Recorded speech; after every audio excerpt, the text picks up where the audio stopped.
when I think about Wilma and Brenda, I think about how much I learned from them. And the Bible talks about the older women teaching the younger women. And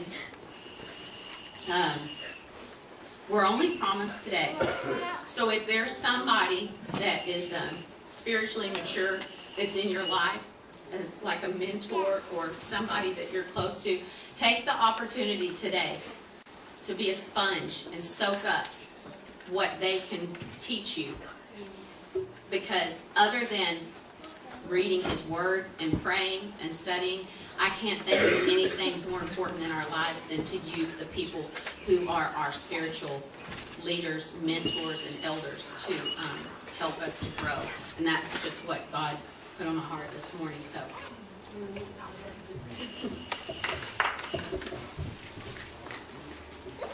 you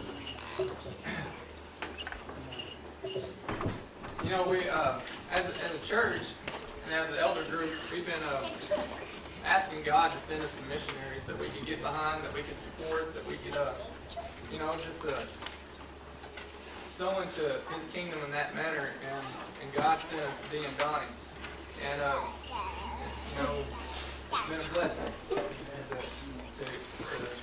you know, have missionaries right here in our home church that can bring back what God's doing in other places and what He's doing through them. And let's share from your heart. Let's pray. And Father, we just come before you. And Father, I just want to thank you right now that God, you've called people in all aspects of ministry. And God, you've called Dee and Donnie into the mission field. And Father, I just so thank you.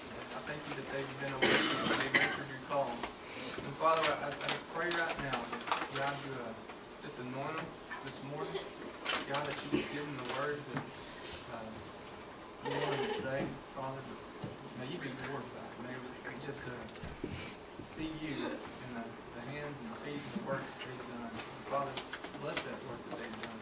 And bless those people that they spend so much time with. And Father, I just pray that their fire is still burning. It's still burning for you. I just pray this in Jesus' name. First of all, we just want to say how blessed we are. Can y'all hear okay? Okay. Okay. Let me know if you can see that. Huh? Do you think we need to? Okay. You want us to grab one of these? Or? Yeah, that sounds good. Yeah, that's good. Yeah. You're being serious?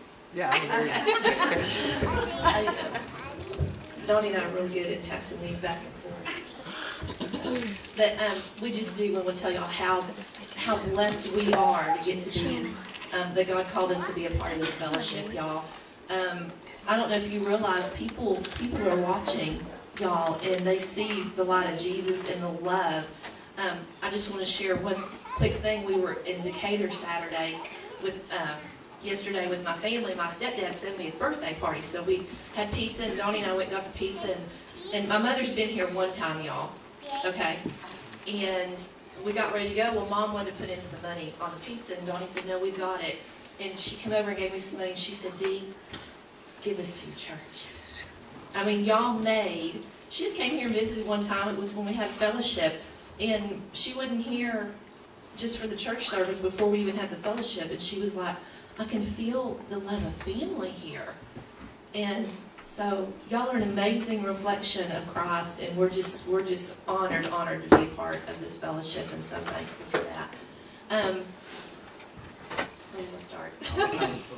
I'm sorry. Can y'all hear me without this mic? Am I okay? I was supposed to start this for a very important reason, because normally, if she starts, I don't ever get to speak. If she wants to shut up, won't me to start. So, but we are proud to be before y'all this morning. We do want to share what the Lord has done with us in the last few years.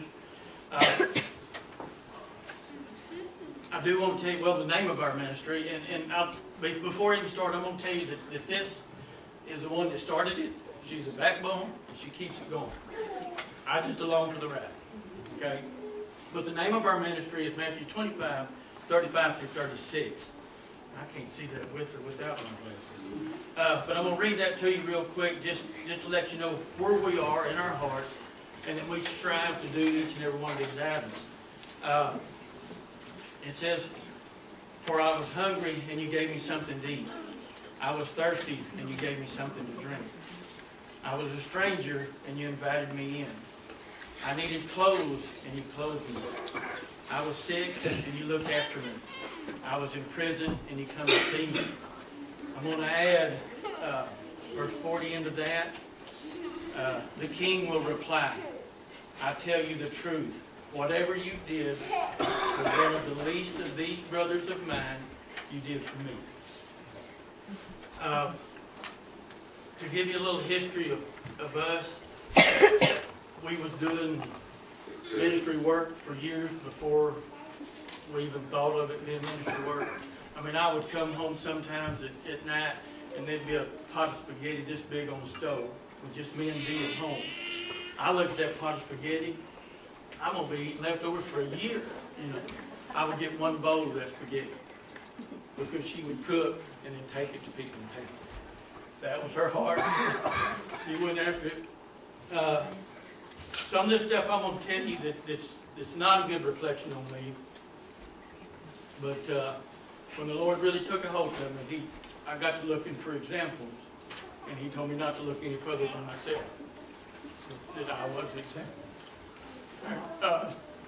The first year that she went to Belize, she went with the minister. It was in 2007. There was a group called International Commission, and they do projects 2 years out, and it's a great first-time ministry trip to go on. A friend of mine that pastored the Red Springs Baptist Church asked me to be on his team. And I asked him, I said, where are we going? And he said, Belize. And I was like, where's that at? I had never heard of it before. And so that's how God got all this started. I went down with them in 2007.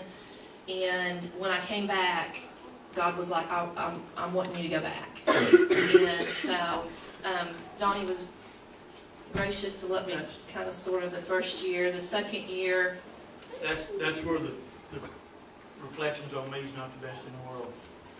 And in defense for myself, my thoughts taught me that God put women on this earth for men to take care of. The first year they went down, she went into a neighborhood called Balar in Belize City. The police don't even go into Balar. I can't go into Balar. Men don't go into Balar. She went in with a group of women that had been doing ministry work in there, and they allowed her to be in there. They was run out by the men. The men that was in that group come out fearing for their lives. I couldn't stand it. Because even if she had hollered help, I couldn't have helped her. That's too far away. I had to give it to him, and he brought it back. To put it nicely, the second year when she went back alone. Not with a group, not with anybody. She went back by herself. I literally turned my back on her. She went anyway. That was in 2007. I joined her in 2010.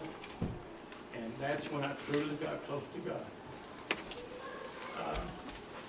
He's used a lot of things and a lot of people in this ministry that has changed me. Took a hold of me. One of them is this church. Going back to Ann, her mother-in-law. We first come to this church. This is no reflection on Shannon's preaching. We walked in. It'll be all right, Shannon. We walked in this church. The first thing before Shannon ever opened his mouth is we felt at home. I mean, we truly felt at home. This was what makes a church. The church family makes a church. Not this building, not the preacher. It's the church family. We felt at home. And then we heard Shannon preach. And he is my kind of preacher. We was hooked. And we're blessed to be here. Back to our missionary work. We talk about our mission work. In fact, this is part of it's been on us that just accidentally happened. we've done this work, and then by accident, we started sharing with churches about the Lord's work that's through us, and it's become part of our work now. We enjoy it. We never have enough time. So we will really watch that clock and get us out of here as quick as we can. We cannot, our problem is not talking, it's shutting up. But anyway, when we talk about our work, we normally talk about our farm work. But it's as much local as it is anywhere. We're going to share basically all that we do in a short-term type deal. Can we start our slides a little bit? The first year down in 2007, we were down there.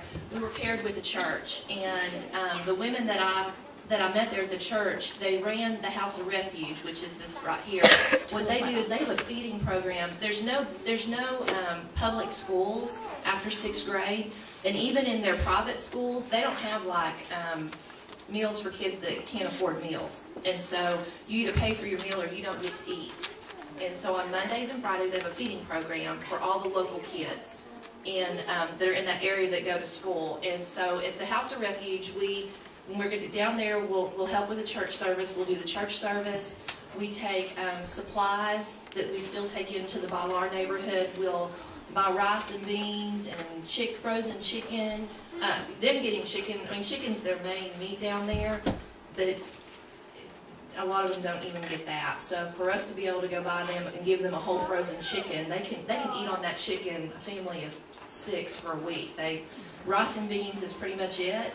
And they'll have some stewed chicken with it. And so that at the House of Refuge, that's the ministry that we do. We've been with them ever since the beginning. Last year, we kind of felt that God was not pulling us out of there, but pulling us back, because they're doing really well. They're established, they're a church now, and they're doing really well. So we still go back, and we'll be helping with the children's program. And you can go ahead and flip the next picture, please. Usually the House of Refuge is our home base for all of our supplies for the prison. We go into the prison, and so we take personal care items and stuff. And that was 2 of the girls that went with us this year. You can. Can you back up? One. I just want y'all to look at what's on the roll there. If you can't make it out, it's soap, it's shampoo, it's toothbrushes, a few little toilet guys. Now, I was going to pick on Hope this morning. If I give, and I think this, and I know this is going to be hard for some of y'all. You ain't even looking when I'm looking at you. There I'm talking about settings again. But as a young teenager, if I give you a sack with shampoo, soap, toothbrush, and stuff in it, all of you young guys right here, would y'all be excited about that? Yeah, nay, just a quick, it's a no, right? Okay. When we take those items into the prison, they don't call them juveniles, they call them adolescents. To the adolescents, it's like Christmas. They open them, they can't wait to see what they got, and it's nothing but shampoo, soap, toothbrushes, toothpaste. But it's Christmas for those kids. And I'm talking about kids, big kids. 14 to 18. And nearly every one of them's in there for murder. This is actually a prisoner. We're not in prison, we're in the hospital. We go into the hospital there in Belize City. But he is one of the inmates there in the prison. He broke his leg, I don't remember why, but he was just as happy and tickled to see us as I think his happy part is he's still out of jail and he's in the hospital. We go into the hospital every year and down there and get to pray for the sick. In their hospital, y'all, this lady here, her name was Delcy, and they were fixing to send her home. There was nothing else that they could do for her, and we were blessed to get to pray for her. Their hospitals, I mean, Delcy's in ICU, and you can see there's just nothing there.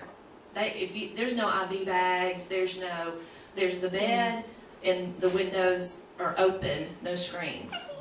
And this is the community public. Y'all can see how skinny he is, but guys, y'all can see the wrinkles in her bones through her skin. It was stuff that close to her bone. And to get to go in there and pray for the family, to pray for the patients that are there, and to get to encourage the families, because you don't have money for doctors down there. And You know, it's just, it's a huge blessing just to get to show you. We never know who's going to be there. We've prayed for babies. We've prayed for people that are, you know, in their late 90s. But we've always, it's just such a huge honor to get to go in and just encourage these people. One thing that we see a lot of in Belize is, and one thing about Belize is, if you don't have the money, you don't get treated. You don't do things. You don't break an arm and walk in the hospital and get treated. If you don't have the money, it stays broke. But you see people down there that are crippled with a knee injury, ankle, an arm that's folded up. It looks like I call it broken wing. It's because something happened and they didn't have the money to treat it. So now that they're walking around and they're dragging a bum leg for life because of a simple fracture that we think nothing of. You know, you break a bone, you go to the hospital. We break our horses' bones down there and we take them to the hospital. You know, people don't even get to see hospitals down there in part of it. I'll let you. Oh, this is Shirley. Winnie is the white lady. Shirley's the black lady there that she's hugging. Shirley is new to the House of Refuge. She joined them last year. Shirley was a horrific drug addict. She was addicted to meth. If any of y'all want to hear her testimony, I actually, when she started sharing, I got my handheld and taped it. It's not for younger kids. She's very honest about her life. But I'm telling you what, that woman is just glowing Jesus. God delivered her from the drug addiction. She is down there cooking meals every day. She and her fiance then, they just got married this month. And she was just amazing. Just amazing. She's non-stop. She just going yes. just as fast as she can go all the time. She's an amazing lady. Okay, we're talking about building a new church. Okay, this is a Garifuna church. Garifuna are from Africa. That's the best I can explain to them. I don't really know their tribe. I don't know. But this is last year's picture. This is their church. That is a tin roof. That's tarp tied up on the north side. That's cinder blocks and 2 by 12 boards, and that's their church. They have a cement floor. This is this year. Now the inside is bare. There's no insulation. It's just wood. There's nothing to it. But they got the walls up. They got an outhouse, and they are happy as a lark. And it is beautiful, beautiful church. We see this a lot. And one thing I want to point out on the left there, you see a stove on the fence out there. When we was there last year, they was cooking. They have a tremendous sense of humor. They had wood piled up on top of that stove and was cooking meals on top of that stove and wood burning. That's their stove. You know, the stove didn't work no more, but they're still using it. You know, and we don't have a picture in this, but they have, their kitchens are normally out there, they're called hearths. They're outdoor, and they will put it on wood legs or whatever, but it's a wood frame and then sand, and then they'll put cinder blocks and just a grate or something, and that's their stove. They cook outside because it's too hot to cook inside. And one of the ladies I got on there, of course, it's got a wood front. Here's the thing. And she had taken the section there where the dial knobs all turn the oven, you know, the burners on and off, and nailed it to it. That was her stove. You know, they're wonderful people. You fall in love with them. This is it's really, you know, the first year we were down there, like I said, we were with the House of Refuge, and then going down, God just kind of continued to add places and bring people in across our paths and kind of spread us out. In the Living Hope School, like I said, there's no public schools after the 6th grade, so you have to pay to go to high school. And them sending a child to school is like us sending our kids to college. And so you can imagine, there's a lot of kids that are not getting an education.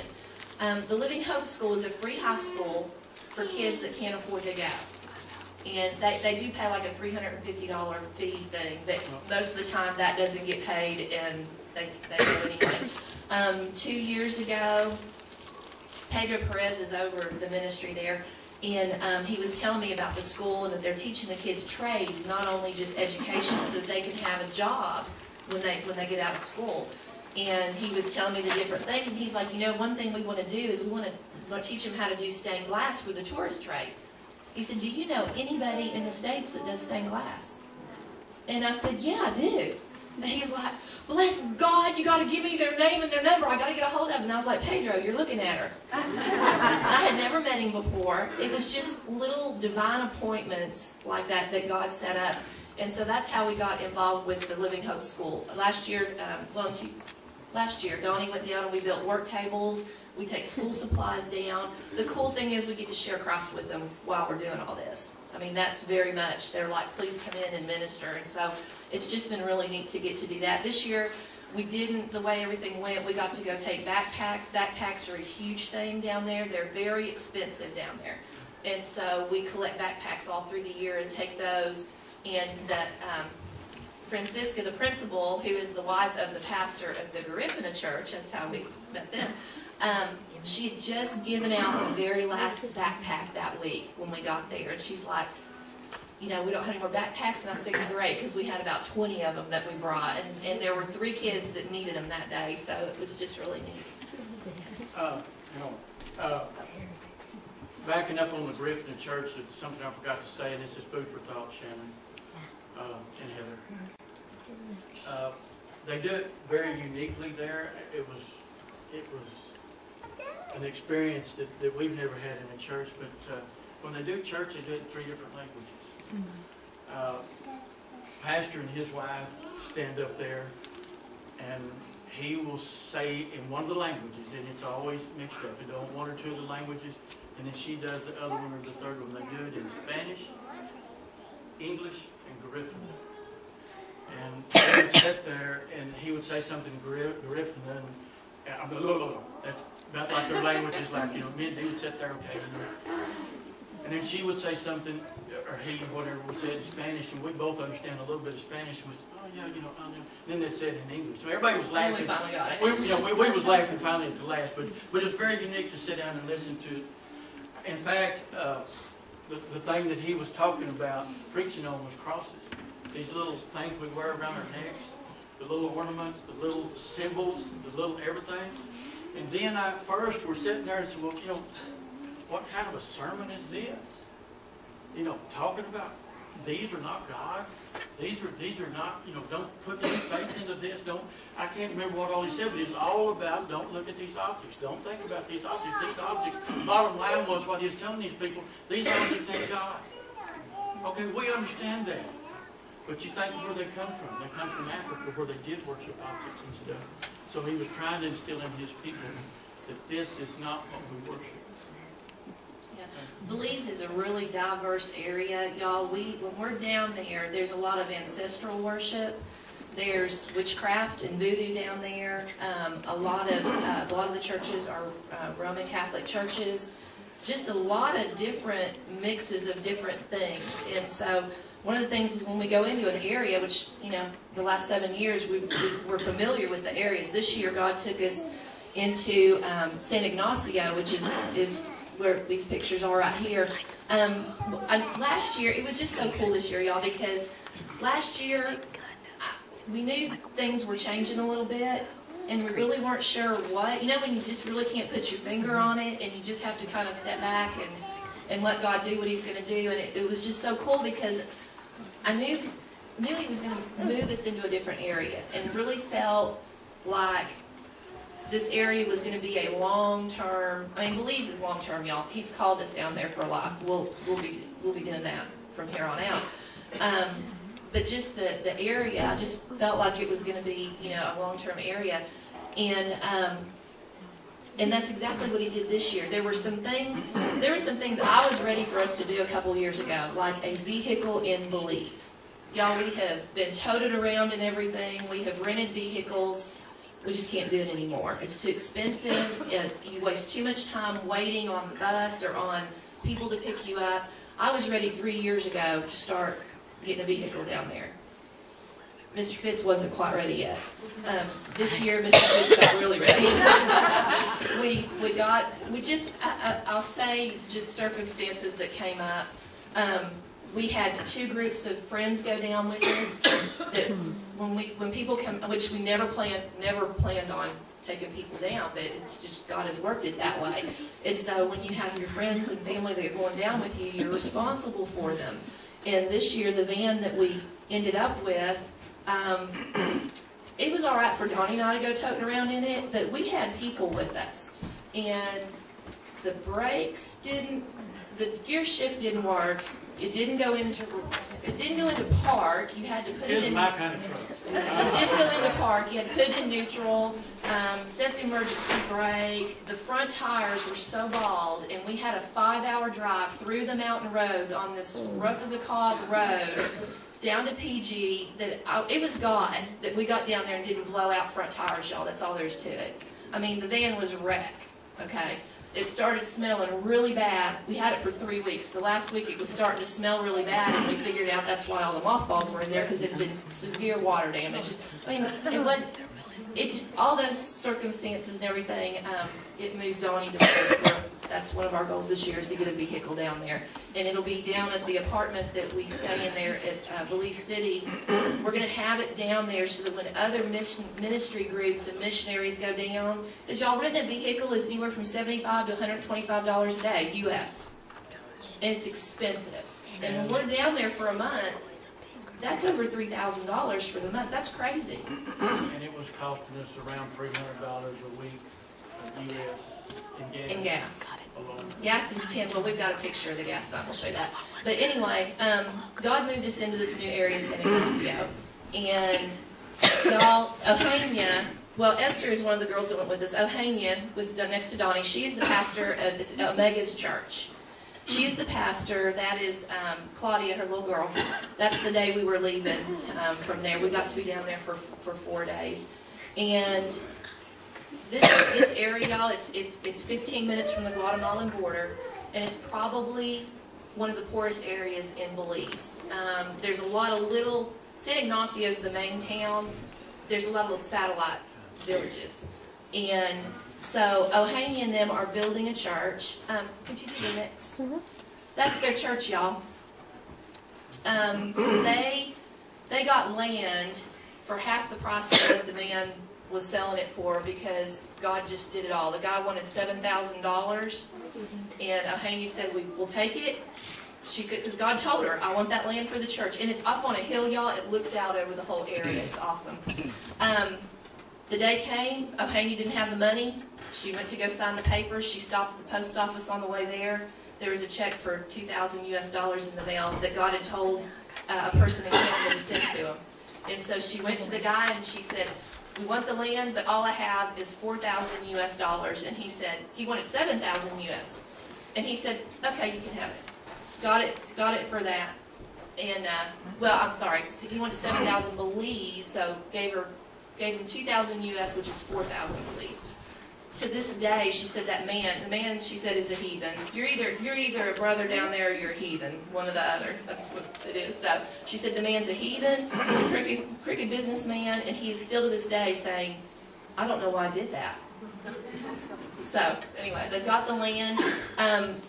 After being down there with them, Donnie and I committed to help them literally build the church. They need the support for it. I was going to tell you a little bit about our family, Ohania and her family. Miguel, her husband, works. This family got together. 2 sons, 2 daughters? Is that right? 3 sons, 2 daughters. They got together and decided that this church was going to be their church that's going to build this church. Okay, the neighborhood that they're in, the people that they're in, you don't go to church and ask them for church fund. You don't even ask them for a tithe, because they don't have it. There is no money with the people that she's dealing with. So their family, Ohania's family, got together, and this is their decision, that he works to supply the family with a house, food, and necessities. The 3 sons work, and every bit of their money goes to building the church and for the church. And they've got teenagers coming in and out constantly. And they just walk up and stand around outside, and finally somebody sees them, and Ohania will go get something to feed them. She feeds the whole neighborhood. They ask nothing from nobody. God has laid this church on their heart, and they're building it. God called. They're from El Salvador, God brought them from El Salvador to Belize to start the church. Now, Ohania is like the Mother Teresa of Shawville. Paula, she's a 19-year-old daughter, Paula. They go into the bars there and minister to the drunks and the prostitutes. One of the prostitutes got saved and wanted to come to church, but was too embarrassed to because all she had was short skirts. Ohania told Paula, go get one of your skirts and cut it off short, and go get her and come to church with her. You know, it's not about what you wear there. There are people that show up and hardly it's just what they have. And it's just amazing. She feeds over 100 kids every Sunday. This area here is just, and Donnie got to help with build some of the pens. This is, and we're going to have to speed things up a little bit. When we had information of going into helping in San Ignacio, we was going in to help these people, which was Ohania and them, and we didn't know who they was. But we was going in to help them because they have a program there, and it's called No More Hunger. It's Belizeans helping Belizeans. Their program is, and I'm going to do a very short version of it, they're getting animals, and in this instance right here is chickens. And they're raising them up, they're getting babies, and they're raising them up, getting them feathered out, and then they're farming these chickens out to the people. And they furnish the feed and everything. And they've got to raise these chickens, and then they bring them back to Ohania, and they butcher them. And that person that raised them things, it didn't cost them a penny, then gets part of the chickens for food. And then she uses the rest to feed everybody.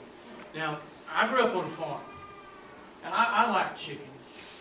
But when I got down there and got to looking, I got so many questions from these kids. I didn't know I knew so much about chickens. I tell you what, I am a chicken expert. You don't believe me, you ask Paula. And that's that little girl in there with the tan breeches on right there. She's the one that runs she calls me boss, by the way. And something else down there, Shannon, they call me preacher.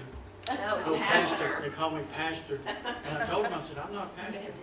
And they are to me. I mean, I was to them, and it's a great feeling. I know the feeling. These are just a few pictures of, you can go to the next picture. This was just kind of the process of building the chicken pen.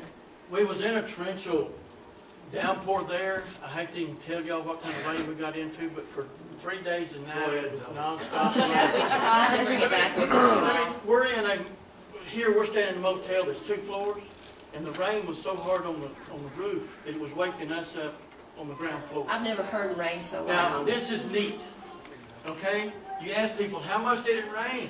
Oh, it rained all night long. Well, I knew that. How much did they don't measure rain? They don't measure it rain. rains all the time.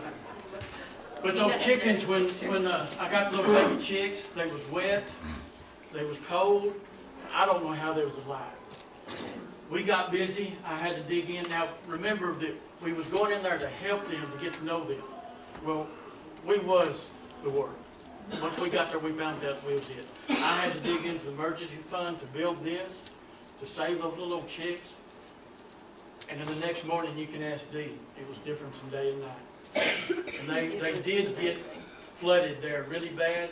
The chicks would not have made it in what they had. Paula had said that they was doing their best. I'm not talking bad about them. They was doing what they thought was right. Actually, what am I thinking of? Not Mormons. Mennonites. The Mennonites had told them kind of what to do. You know, of course, Mennonites told them, baby chicks, you put a light on. Well, she went and got these little energy saver flash or regular household light. They put out no heat. Well, the light's not for light for chicks, it's for heat, you know. I don't know how this light. God kept the chicks alive until, I mean, honestly, it was, okay, there's the gas prices down there, y'all. Now that's in Belize, so you know it's $5.44 US for a gallon of gas. What's the next picture? Okay, one of the other churches we work with out in the jungle is the the Bermudian Landing Church, and where'd Cynthia go? There she is. Okay, do you see Donnie? Dahlia is right. Cynthia, that's Dahlia. We've decided that Cynthia is Dahlia's counterpart here. They've got the most beautiful smiles. Dahlia is a Mayan, and you can tell the Mayan from the Hispanic. Not that the Hispanic don't smile, but the Mayans are ear to ear grin with teeth shining this way. They're a happy people. Yeah. We've been down with Bermudian Landing Church since 2008. We'll take supplies to the poor out there, rice beans, sugar, flour, rice, powdered milk for the babies. Y'all take note here up front, you can't see all of it. You see chairs down here, and on the right, it's just out of pictures, like 2 or 3 pews are gone. The termites have eaten up all the pews and falling apart. Now, they are also in the process of building a new church themselves. But there's no, you see, there's no air conditioning. The windows are open. Now, they do have fans in this one. Only one works now. Yeah, it's nearly all that, but they are, well, they're raising money to build them a new church. They've outgrown it. It's a very small village out there where they're at, but they packed the church.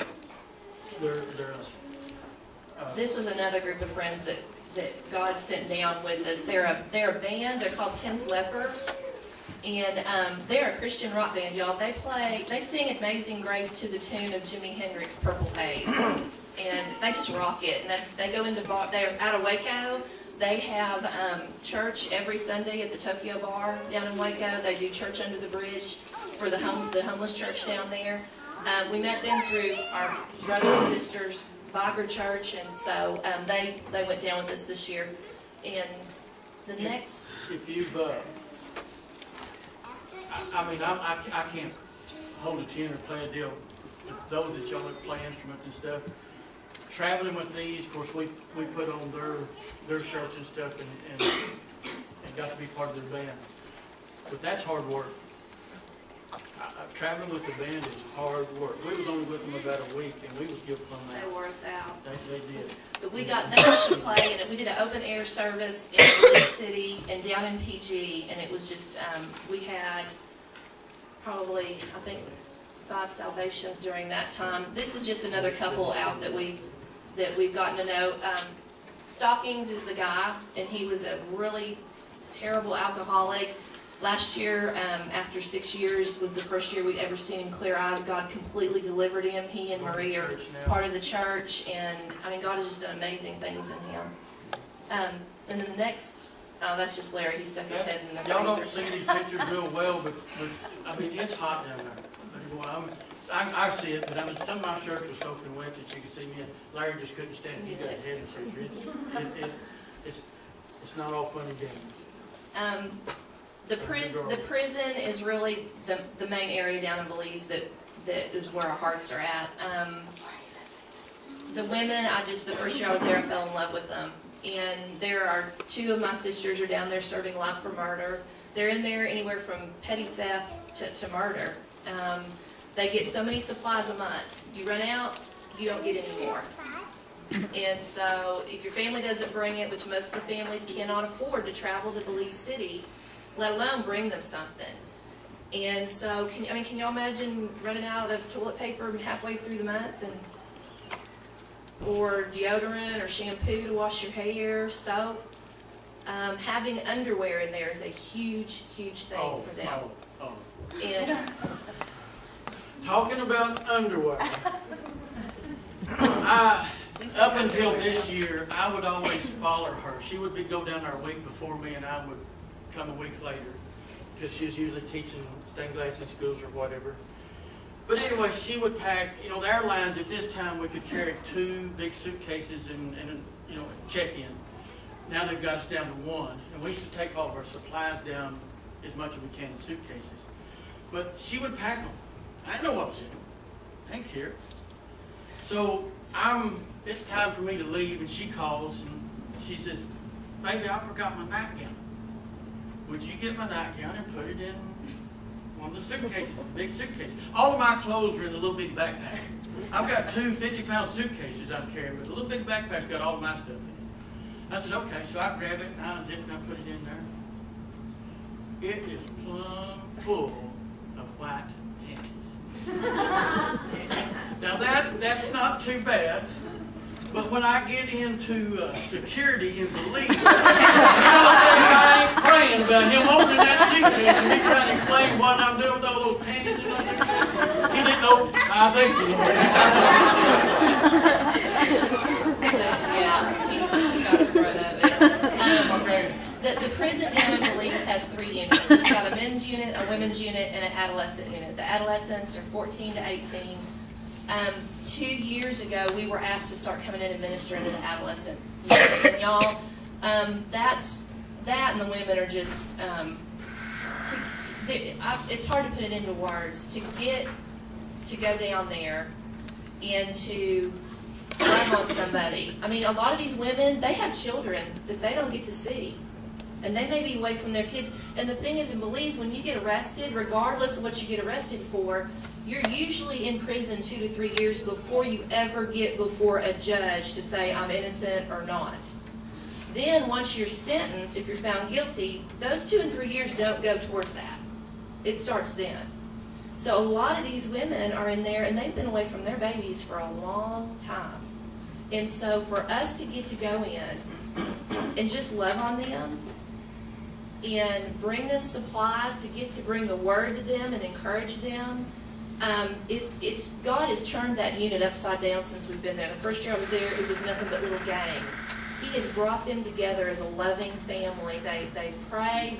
God has just turned that place upside down. The adolescent unit, we've gotten to go into there the last 3 years. And, just having boys that age and knowing the situations that those boys are in for, a third of them are in there for murder. A lot of them have been raised on the streets, and that's why they're there. There's father figures in Belize are just very few and far between. And so to get to go in there, and again, they don't have anything at all. And Donnie's going to, there's... So I'm going to show you this right here, because it's going to be hard for some of y'all to tell what it is, but you can concentrate on it, because I want to explain that to you. But before I tell you what that is, I want to explain a little bit about the Belize prison. I won't want you to think bad about the Belize prison, because they're doing the best that they can. Actually, the man that runs it is a man from Houston, Texas. And he is for the inmates. In fact, they tell us up front, the officials are corrupt in Belize. He told us personally, do not give anything to the guards. What y'all bring into this prison, you give to the inmates themselves, period. Now, again, going into this prison, you go into this prison, now they have jumpsuits on, and they just kind of rotate these jumpsuits. I don't know why, but they do. But you go into the prison down there, what you go into the prison with is what you have. If you don't have somebody on the outside to bring you something, what you have on right now, Doug, is what you'll leave that prison in 10 years from now, unless somebody brings you something. They don't furnish you nothing, okay? The boy that you see in the bottom right-hand corner has 2 bullets in him. He was a suspect in a police shootout. He's dying, and we don't know if he's still alive or not, but he's dying right here. He's so deformed and shrunken up with, I'm assuming, by lead poisoning, that he can't move. They assigned an healthy adult male to him to carry him everywhere. His arms and legs are just drawn up, their skin and bones. That is a wheelchair, not a wheelchair, a wheelbarrow that he's in. That's why they wheel him around to go to stuff. And if you'll notice, these are adolescents. I'm taking the pictures here, but never take pictures of adolescents' faces. Out of respect for them. Everything's going to be from the back. Happens to be Larry, I believe, speaking there at the time. But this young boy, as soon as we got out, they're not giving him medical treatment or nothing. He's laying there dying because the prison's not going to pay for nothing. We got out, we got on the horn, and got to figure out how we could get him some medical treatment.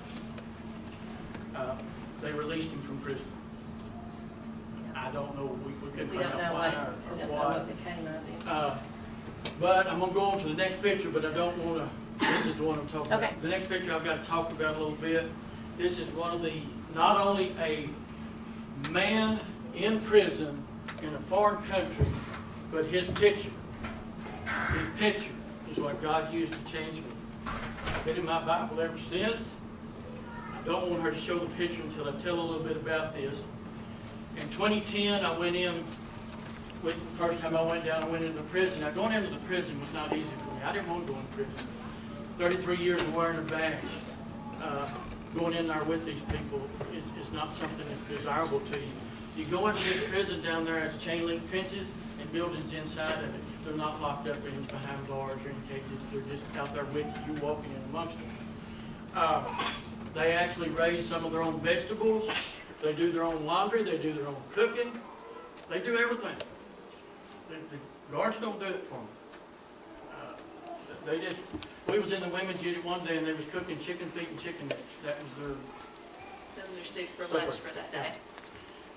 but anyway, Dee had been asked, we had never talked, this is a unit where the men are on a release program getting out of prison. And they're in like a classroom situation. There's 30 of them in there. They actually asked us to speak to them.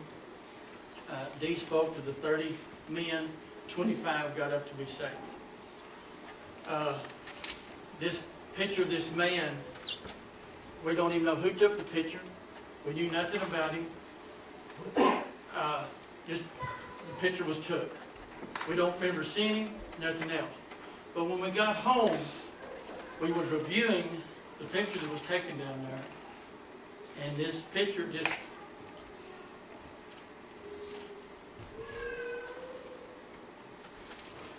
it got me. My opinion of inmates and people in prison was that they wasn't worthy of my help. They wasn't anybody. It was nothing. They didn't deserve my help. I can go on, but this picture changed my attitude. And if you can't see Jesus in this man's heart, I don't know what you see.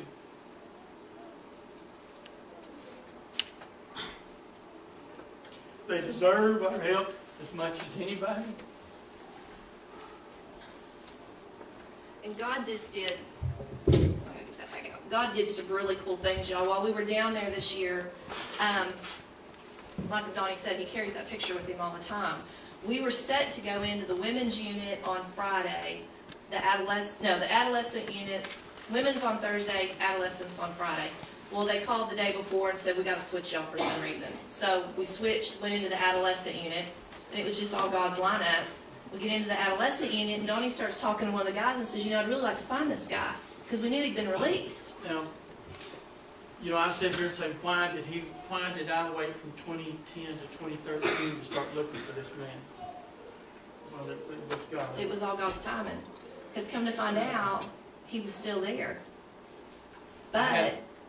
I had a talking to one of the guards, and I showed him this picture, told him I wanted to find him. He called one of the inmates. He gave this picture, and he said, I believe this man's still in prison. He said, go find him. He did. His name is Ever. Anyway, I wanted to see him. I wanted to tell this man what he's done for me. The guard says there's no way. He's in a unit that you can't see. He's in isolation. There's no way that you're going to see this man. I let it go till I got out to the first check station to leave in prison. And the lady that's second in charge, what's her name? Miss Blanco. Miss Blanco. I said, I want to talk to Miss Blanco. He got her on the phone. I was wanting to go visit her, but he got her on the phone, and I told her the situation. And I talked to another guard, and I said, there's no way you're going to see him. Well, I talked to her, and she said, yeah, I'll let you visit with him. But it won't be as a missionary. It'll be as a visitor. I had to go through visitation and everything, and it's totally different. I go in. I'm the first one there. Visitation's 2 hours long. I'm the first one there. I'm sitting there by myself for a while. Guard finally comes over, and he said, who are you waiting on? I told him, Ever Guerrero. He said, okay. A little bit later, he comes back, and he said, who are you wanting to see? And I told him again. He calls, he comes back, he said, sir, he said, he's in isolation. He said, he can't see you. He said, there's no way that you'll be able to see this man, period. He just told me to leave. So I left. I went back out, and one of the female guards that had visited with me and held me up front earlier, she asked me how the visitation went, and I told her I didn't get to see him. So I asked for a guard to take me into the women's unit where the rest of the troops was, to join them. And Yeah, Donnie walked in, and I knew something was not right. I don't ever want to see that look on his face again, y'all. It was awful. And he came in, the girls were singing with the women there, and he sat down, and I asked him, I said, what happened? He said, I didn't get to sing him. And I just knew. I just sat there. I told God, I said, this ain't happening. I said, you fix it right now.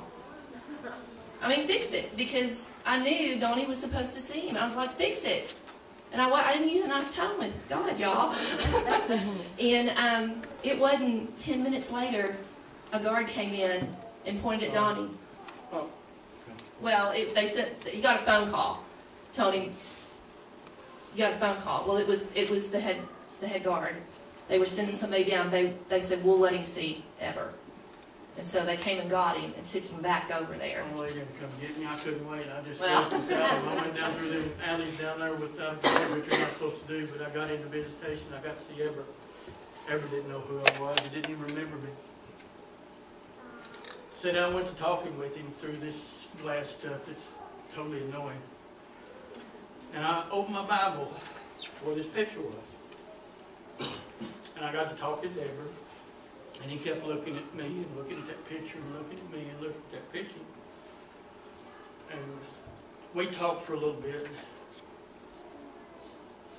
Things went on, and I finally asked him if he still knew Jesus. In his words, he said, no, he left me.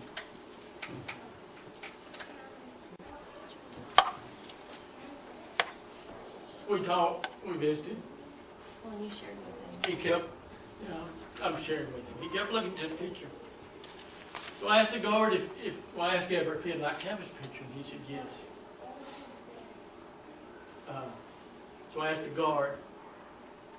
The guard gave him, this is not that picture. Ever has that picture that's stayed in my Bible for a long time. As we started to leave, he asked me, no, he asked Jack. Anyway, as visitation was being over with, he looked up. He said, God's back. One of the things that Ever didn't know why Donnie was there. And so Donnie told him, he said, I had to come find you and tell you how God used you in my life to change my heart.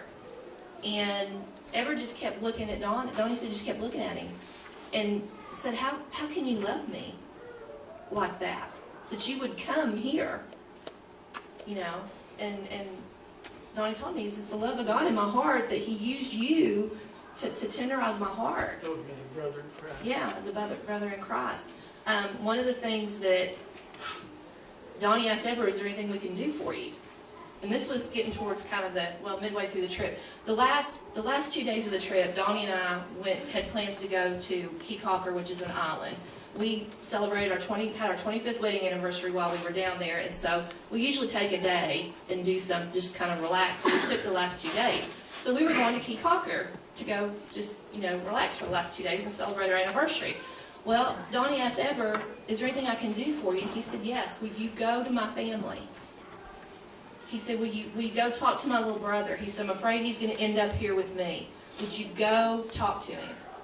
And Donnie said, yeah, we would. He said, where do they live? Because we figured they were in Belize City. Well, no, they live on Key Cocker. So, y'all, the whole trip, it was so amazing because all these little run-ins that God did, he had so much of it. It was just planned out perfectly. Well, when I got to Key Cocker, sorry. I had Ever given me her phone number. Her name, I'm terrible on names. Eris. That's the little girl that right beside His me. sister. I called her, and dummy me, I said, hey, I met Ever in prison, and I want to see you. I'm out here on the island. Well, she wouldn't have nothing to do with it. I wonder She why. just put me off, hung up the phone, went on. Well, I'm down again. the next day, I believe, we stopped at, and you got to understand that a restaurant there may not be no bigger than this There's stage little up holes in the here. wall. And we just stopped in there to get a burrito in this little hut. You know, and they're mixed in with houses and stuff. It's not like it's like we used to. Anyway, we're eating in the, I believe you asked. Well, I told Donnie, I said, I'm going to call Iris tonight and explain, because shouldn't have had you call her in the first place. And so we're talking about that. Well, this boy's in there waiting on us, and I just looked, and again, it was just God. I looked at him and I said, do you know any Guerras that live here on the island? He's like, yeah, I do. And I said, well, do you know Iris Guerra? And he said, yeah, she's my cousin. I live with her. And so we explained to him what was going on. So he got in touch with Iris, and she called us that night, and she said, my whole family is here, and we want to meet with y'all. And so we got, now, one of the things we did, that picture of Eber, we had it blown up to a poster size, and Donnie used it with the adolescents to ask them, do you think God can use you where you are right now? And so we had that, yeah, that how God used Eber. So we had that big poster, and we took it with us, and we got to give it to Eber's mom.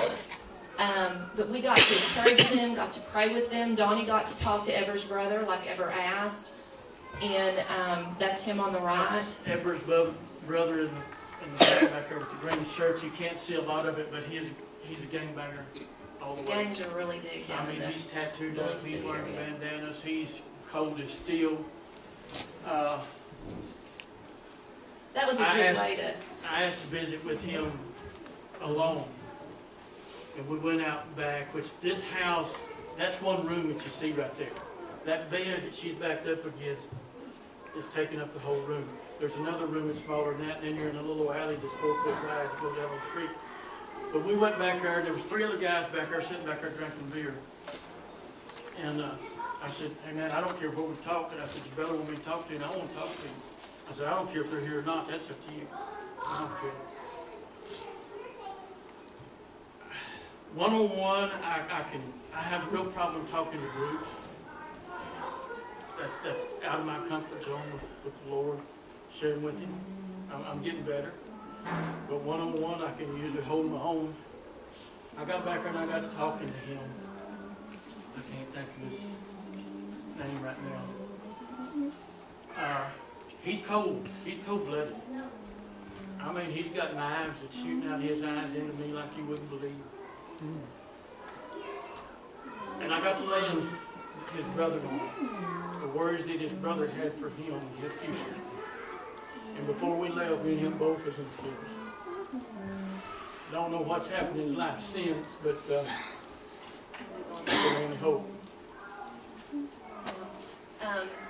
That was just a wonderful ending to the trip that month. Some of the other areas, y'all, I was asked to go to India last March. This past March, got to go down there. This is the reception that we had. We went into an area that had never had any outside visitors at all. And so we made the little babies cry, 2 and under. They'd never seen a white person before, and so I terrified the babies.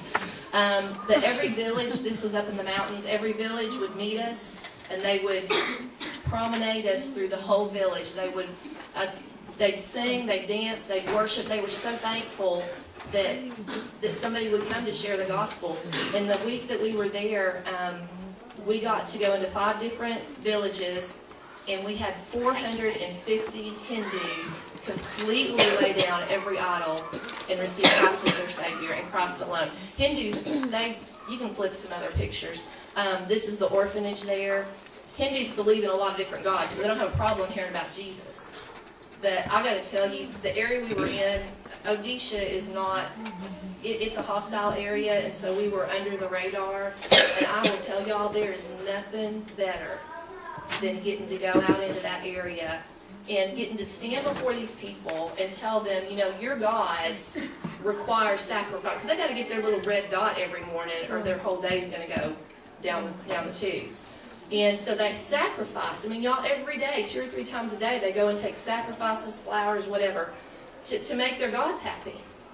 And so there was nothing greater than for me to get to stand before them and tell them, you know what? the Most High God loves you enough that He has provided the sacrifice for you. And you don't have to do anything, but just accept it. And it was amazing. We had Hindus coming in. The churches, the areas we were in were packed. They bring you their oil. They wanted you to bless their oil. So I said, you bet. I blessed their Hindu oil in the name of Jesus, and anything it touches, it's just going to come to Christ. So we got to bring. These are some of the precious widows we got to minister to. Got to take them some saris and some food. And the widows there are just, if you don't have a husband, if you're a woman, you don't have no standing, period. The widows, if you don't have a husband, you're really, really in dire straits out there. And so anyway, that's just some of the other areas. We've got the storehouse in town. 2 years ago, God asked us to get a house to help when the homeless come through, give them a place to stay, to get them off the streets and let them get rested for a while. Back in May, we had somebody give us a house, and I couldn't have designed it better if we had to. It's perfect. It's set up for, we could house two different housing areas, work area for the ministry. We're working on getting that. We had some slight water pipe issues this week that we've got to repair. So, but we're real excited. Donnie is retiring after spring cattle, and And we're trying to rush this on, guys. We're getting really late, and I apologize for that. But like Dee said, I plan on quitting work come spring. We're wanting to go on the road full time here in the States, and plus go back to at least Belize or wherever. I kind of want to go to Africa and dig some wells. But the Lord, and I can't tell you why. And one of the first times I met Shannon, and we were there eating at his place, and he just asked me, what can we do for you? How can we help you? And we talked about that place in Mountain. And I said, I don't know. I haven't been there yet. I don't know what they need. But the Lord has really laid that place in Mountain heavy on my heart. I'm going with this. What we will do there, I don't know. We'll find out when we get there.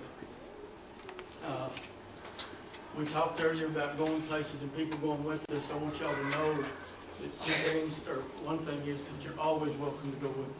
We open our doors to anybody. Our ministry is an open book. If you want to look at our checkbook, our notes, I don't care. We're open. If this is the Lord's house and we have nothing to hide, I couldn't hide it if I wanted to, because He ain't gonna let me.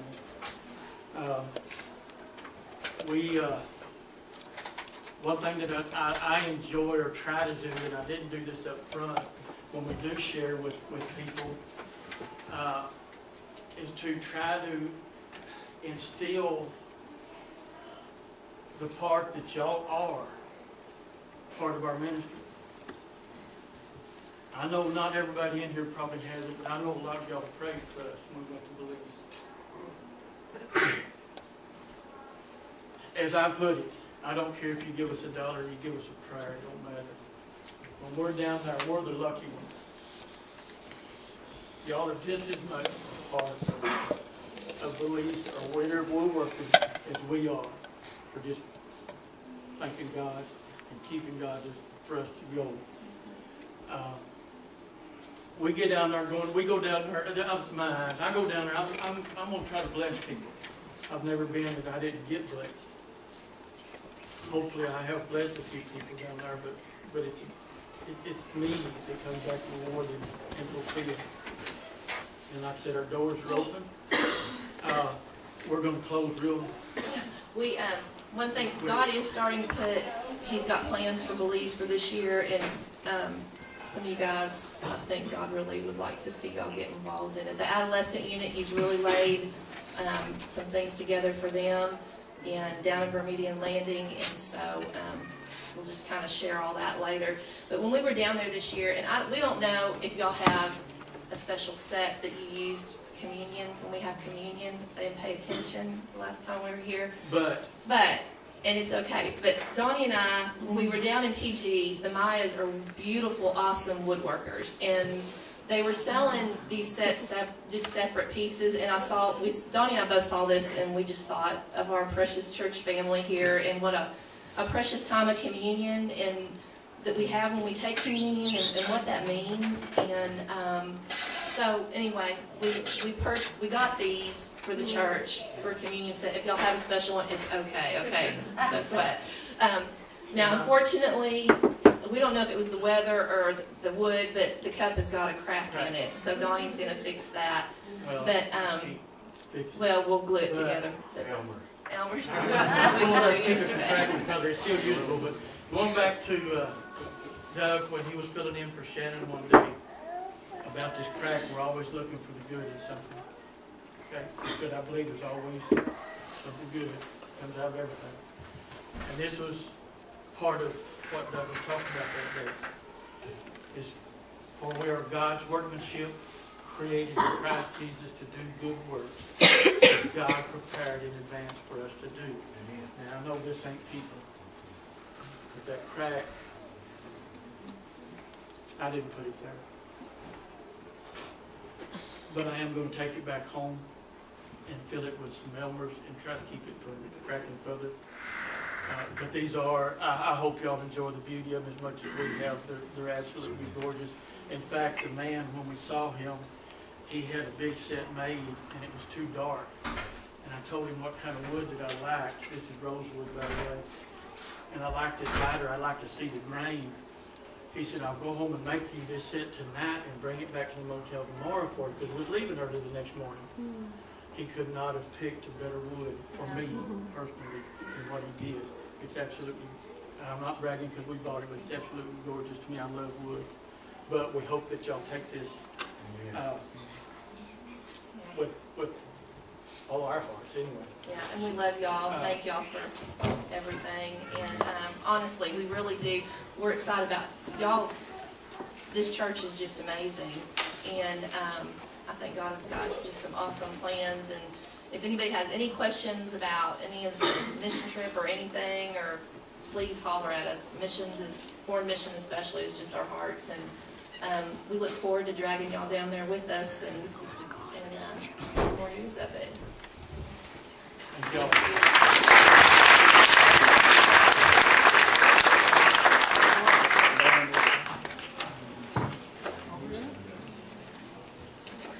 Are we having something here?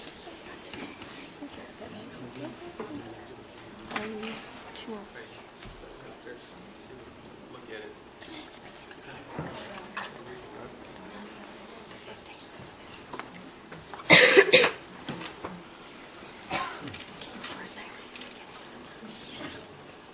Donnie, thank you. You know, and I hope we can here with you. I really do really one thing we really, let's pray and we'll do this man. Can I just say something fast? I went to Mandy's this weekend at Lubbock, and I was coming home last night. Anyway, when I got to where I could hear the radio, I was listening to KBNZ. And they had a girl on there that was 12 years old, and she was giving her testimony about the shoebox. She didn't receive her shoebox. I don't know, I didn't catch where she was from, because I couldn't, it was kind of in and out. But she had gone to school for 2 years, and it makes me cry thinking about it. She had different shoes that had holes in them and snow. And she said for 2 years I would go, and my feet would be so cold and frozen. She said the kids would make fun of me, and she told her mom, she said, I don't want to go to school anymore. I just don't want to go to school anymore. My feet hurt so bad. I just don't want to go. And she said, her mom told her, she said, I'll put plastic bags on them, and then you put your slots on it, I'll put it on the plastic bag. She was telling me, don't get up, you still leak. Anyway, she went to school. Well, she got close to school, all of these kids come running to her, and they said, come see, come see, come see, you better come see. And she was like, I did not know what they were so happy about. She said they had these boxes. And she said, we got shoe boxes. And she's like, I don't know what I can do with the shoe boxes. But anyway, they took her inside, and the man that was standing there, he asked her, he said, how old are you? And she said, 12. And he said, I have a shoe box for you. And so she got the shoe box, and in her mind, she wasn't opening the shoe box. And he said, go ahead and open the shoe box. And so she opened it and she just bust out. She had this, there was a brand new pair of white tennis shoes in there that fit her perfectly, and a notebook, and she said, I was so excited because she said, I don't have to use my notepad over and over and over, because they couldn't get paper down there. You know, they didn't have the paper, and we take so much for granted. I mean, that just blessed my heart. I just thought, oh my gosh, we have to be a part of that. You know, we never know where they're going or who's going to receive them. I just thought it was just an awesome testimony. I'm glad I got to hear it. Thank you for sharing that. Well, Heavenly Father, we just come before you today, and God, we just want to thank you. Father, you're still in control, and Father, you're still working through people and through us to just be your hands and feet to bless other people. Father, I pray that we continue to have that heart of just of servanthood, just taking what you've given us and giving back to the people that, Father, this needs some help. Father, that's what you've called us to do, to make disciples out of them, to share Jesus with them. Father, I just ask that we go into the rest of this time, and we just keep that on the forefront of our mind. Father, I thank you for this time you've given us today, and Father, bless us so we can bless others. Praise in Jesus' name. Amen.